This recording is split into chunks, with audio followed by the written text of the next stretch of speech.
Pi, c'est quoi? C'est 3,14. Donc, c'est pourquoi on prend le 14 mars. 14 pour le 14, 3 pour le mois de mars.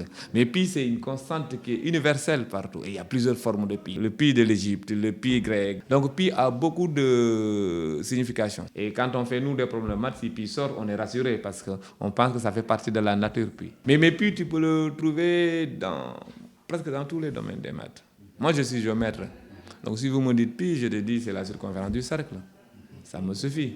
Mais lui, il va vous dire tout à l'heure pi. Je laisserai le redire. Il va vous dire pi, c'est quoi? Parce que lui, il est probabiliste. Il va vous dire c'est quoi pi. Pi, ça date depuis l'Antiquité, en fait.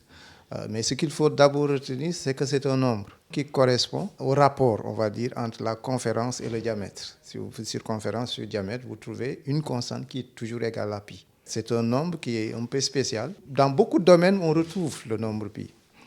Moi, j'interviens par exemple en probabilité statistique.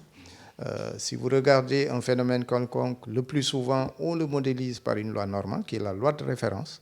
Eh bien, dans cette loi de référence, il existe toujours l'expression du nombre pi qui intervient. Le pi, c'est un nombre magique. Pourquoi? Parce que c'est un nombre qui est irrationnel.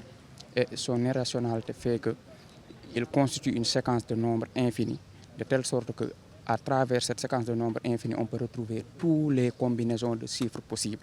À travers cette séquence, je peux retrouver là-bas ma date de naissance, je peux retrouver là-bas mon code secret, je peux retrouver en réalité toutes les combinaisons possibles. C'est ça qui fait son importance. Voilà, donc cette année, on ne va pas déroger à la règle, mais ça va être beaucoup plus simple.